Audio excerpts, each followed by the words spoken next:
Welcome to my YouTube channel, Biju's Grammar Hub. Today I am discussing My Last Duchess, a poem by Robert Browning. Robert Browning was one of the famous poets of the Victorian age. He loved, studied, and wrote about a man in his poems. He was much interested in the psychological analysis of his characters. Browning won fame and recognition as a poet during his later years. His most famous poetic collections are Bells and Pomegranates, Men and Women, and A Dramatic Personae. Browning wrote some plays, but they were not successful. Robert Browning was a self-educated man. He was also an extensive traveler. He studied men during his travels and gathered enough knowledge about the working of human mind. Most of his poems are psychoanalysis of his characters in a given situation. Hence, his poems came to have a rich variety or wide range of themes. Now, let's discuss the topic Robert Browning and the dramatic monologue. Robert Browning and the form of poetry called dramatic monologue cannot be separated from each other. Though the form dramatic monologue was not invented by Browning, he made it as his own and he perfected it. Browning had a dramatic bent of mind, but he could not succeed as a playwright. As he was very much interested in the soul study of his characters, the form of dramatic monologue became an ideal medium of expression for him. The dramatic monologue is essentially a narrative spoken by a single speaker. The speaker is not the poet but a character. The character is placed in a critical situation and is forced to reveal his inner feelings. Therefore, it is dramatic. There are listeners too, but they will not ask any questions or give any suggestions or remarks. But the speaker will answer all the supposed questions and the reactions of the listeners in the course of his narration. The monologue will reveal the real character of the speaker. A monologue is quite different from soliloquy. Like monologue, the soliloquy is spoken by a single character. It is technically called talking to oneself or a private debate or loud thinking. It reveals the inner mind and the inner conflict of the character. But it does not have any listeners. So a dramatic monologue is a character portrayal. The dramatic monologue, My Last Duchess, was published at first in Bells and Pomegranates under dramatic lyrics. In this monologue, Browning presents a serious mood before the readers and slowly reveals the life history of the speaker, the Duke of Ferrara. The Duke is the typical aristocrat of the Italian Renaissance. He is arrogant, ruthless, sophisticated, selfish, jealous, cruel, and a lover of art. Now, let's have a detailed study of this poem. First, I shall explain lines from 1 to 5.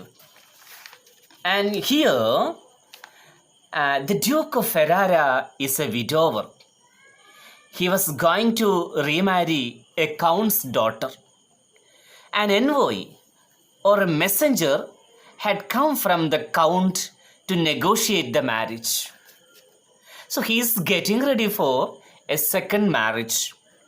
The Duke took him to his picture gallery and drew his attention to the portrait of his last Duchess. The Duke very proudly told the messenger that it was painted by Fra Pandolf. Fra Pandolf is the name of an imaginary artist. Fra means friar or monk. Monk means a priest, a person who follows celibacy. And here, My Last Duchess is the Duke's first wife who died recently. The Duke of Ferrara is the speaker here. His wife's name was Lucretia. She was the daughter of the Duke of Florence. So, the Duke very proudly told the messenger that it was painted by Fra Pandolf. It was a wonderful work of art. The picture was so beautiful and it appeared lifelike. He said very proudly that Fra Pandolf had taken only a single day to finish that work. This wonderful piece of art, that is the picture of his last Duchess. Then he requested the envoy to sit down and to enjoy the beauty of the picture. The Duke's possessive nature is indicated here. Okay, in these lines, the Duke's possessive nature. Okay, the possessiveness of the Duke is indicated here. He regards his wife as a piece of property. His exquisite taste in art is also revealed here. Now, I'm going to discuss lines from 5 to 13. Okay, the Duke said that he had mentioned the name of the painter intentionally. Okay, intentionally means deliberately. He said that whenever the strangers looked at the painting, they became surprised at the deep and passionate look in the earnest eyes of the Duchess. They turned to the Duke with an inquiring look, suggesting how it had happened. But no one was courageous enough to ask him any question. He affirmed the envoy that he was not the first man to show an interest in the passion of her painted eyes. Okay, the deliberate mention of the artist's name indicated that Fra Pandolf is the most famous artist of the time. His ability as an artist can be seen in reproducing the very deep and the passionate look of the Duchess' eyes in the portrait thoroughly and beautifully. He wants to avoid the suspicion of an affair. Okay, a secret affair between his wife and the artist behind that passionate look. That is why he has said earlier that the artist has taken only one day to finish the portrait. Okay, and this shows that the Duke is very cunning, possessive, and authoritative. Okay, now I shall explain the lines from 13 to 21. Here you have some words, and I shall explain the meanings of such words. Mantle. Mantle means cloak worn by women. Okay, dress, gown worn by women. Then courtesy. Courtesy means good manners. The Duke was trying to explain to the envoy how the blush of joy appeared on the cheeks of the Duchess in the portrait. Portrait means picture. Okay, photo. He admitted that it was not because of the presence of her husband only. It might have been caused by the silly remarks or compliments from the artist. The painter might have remarked that her cloak was covering a greater part of the beauty of her wrist. He might have remarked that the paint could never reproduce the soft red color suffusing her throat and faded away along her cheek in her portrait. The Duke remarked that his wife must have taken those trivial compliments as signs of regard or courtesy, and it had resulted in the strange passion in her eyes and blush on her cheek. These lines indicate the character of both the Duke and the Duchess. Okay, the Duchess is innocent like a child. She is jovial and enjoys the little acts of courtesy heartily. The Duke is egoistic. He indirectly complains that his wife does not give any attention to her dignified status. The Duke wants his wife to be happy only in his presence. Okay, he states that his wife should be happy only in his presence. She shall not be happy or pleasant in the presence of others. Okay, now I'm going to discuss lines from 21 to 31.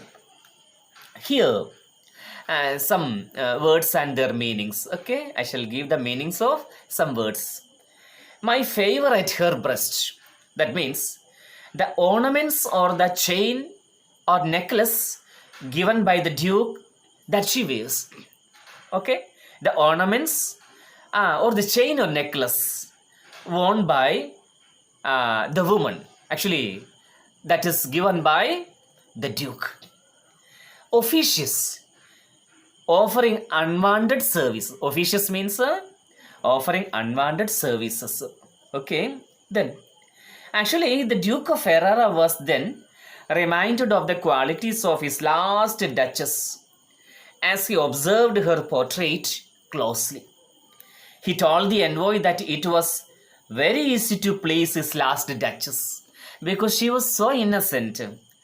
Her heart was so good that she liked everything without any discrimination. He complained that she had regarded the valuable ornaments given by him just like the beauty of the sunset. The gift of a branch of cherries from their garden by an officious fool and the white mule she used to ride in the terrace alike, and accepted them with the same words of thanks or the words of appreciation. Okay, the Duke is complaining here. Okay, he's presenting his complaint here. Here the Duke speaks contemptuously about his last Duchess. Okay, he complains that she is interested in everything. According to the Duke, his last Duchess doesn't have the ability to distinguish a worthy thing from the worthless. The Duke doesn't like his wife's habit of taking his valuable gifts casually in the same manner as she accepts the gifts of others. The Duke hates his wife for her lack of dignity and lack of discrimination. Okay, now I shall explain lines from 31 to 34. Okay, you see, here the Duke didn't find any fault in the Duchess' habit of thanking people, but he didn't like her way of thanking. Okay, I repeat it. The Duke actually didn't find any fault in the Duchess' habit of thanking, but he didn't like her way of thanking. Okay, she thanked people effusively for their silly or petty gifts. The Duke became resentful when he found that his wife didn't possess the ability to distinguish great gifts from petty gifts. He gave the Duchess his 900-year-old family name by marrying her. The Duke complained that she had considered his great family name on an equal level with the ordinary gifts from the ordinary people. The Duke's egotism and pride are revealed here. The Duke is very proud that it is he who has given the family name to her. He expects great things from her in return. He wants her to approve of his superiority. He wants her always to be, subservient and his property. Okay? He wants her always to be subservient and his property. Okay? Now I'm going to explain lines from 34 to 43. Here there is a word. Let's study the meaning of that word. Stoop. S-T-O-O-P. Okay? S-T-O-O-P. Stoop means lose dignity. Okay? Then The Duke didn't like the frank and jovial disposition of his last Duchess. She was so frank and jovial. He considered it frivolous and unsuitable to a Duchess. He didn't like to correct her foolish behavior either by criticizing or by advising. This was because he had considered it to be beneath his dignity. These lines also show the Duke's egotism and snobbery. Now let's study lines from 43 to 48. Here, this grew means the Duchess' early manner became more and more prominent. Okay, according to the Duke, her misbehavior became worse day by day. Then, I gave commands. That means the Duke gave orders either to kill her or to keep her confined somewhere. Okay, the Duke told the envoy that the Duchess smiled at him beautifully whenever he passed by her. She gave the same smile to all others. This is a serious problem. There was nothing special in her smile for the husband. The Duke accused that there wasn't any difference between the way she treated him and the way she treated others. The Duchess' habit of smiling and frivolous behavior continued as the days went on. It became intolerable to the Duke. Then he gave commands and the smile stopped together. That means he gave commands to kill her or to keep her as a captive somewhere. Okay? And these lines show that the Duke is so cruel, careless, jealous, and selfish. Okay? He doesn't feel any regret over giving command to kill his beautiful and innocent wife. Now let's study the lines from 48 to 53. Okay?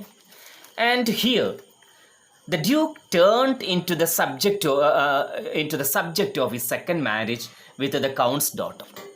Okay? The Duke turns to the subject of his second marriage with the Count's daughter. He told the envoy that he was quite aware of the generosity of the Count. He said also that the Count's non-generosity was a guarantee that he would be getting a large dowry to satisfy his expectations. Okay? And now let's study lines from 53 to 56. Here, Neptune. Neptune means Roman sea god. And Claus of Innsbruck. That means the Claus of Innsbruck. That is the name of an imaginary sculptor. Before the Duke could lead the envoy downstairs, he started walking down. Then the Duke called the attention of the envoy to a bronze statue of Neptune, the sea god, taming a seahorse. He said proudly that it was specially made for him by the famous sculptor Claus of Innsbruck. The statue of Neptune taming the seahorse was a rare piece of work of art. The statue, shows the Duke's own aristocratic and dominating nature. Okay, the statue symbolizes the Duke's aristocratic and dominating nature. The Duke tames people instead of seahorses. Now I shall mention the possible questions from this poem. First question: who was Fra Pandolf? How long did he take to finish the portrait of the Duchess? Then, second possible question: why did the Duke deliberately say that the portrait was drawn by Fra Pandolf? Third question: what did the Duke say about the spot of joy on the Duchess' cheek? Then, possible paragraph questions. The character sketch of the Duke of Ferrara. Next one, the character sketch of the Duchess. Then possible essay question. Write a critical appreciation of the poem My Last Duchess with importance to the character of the Duke. Or discuss the poem My Last Duchess as a dramatic monologue. So dear friends, I hope you could understand this poem well. Thank you for watching my video. Thank you so much.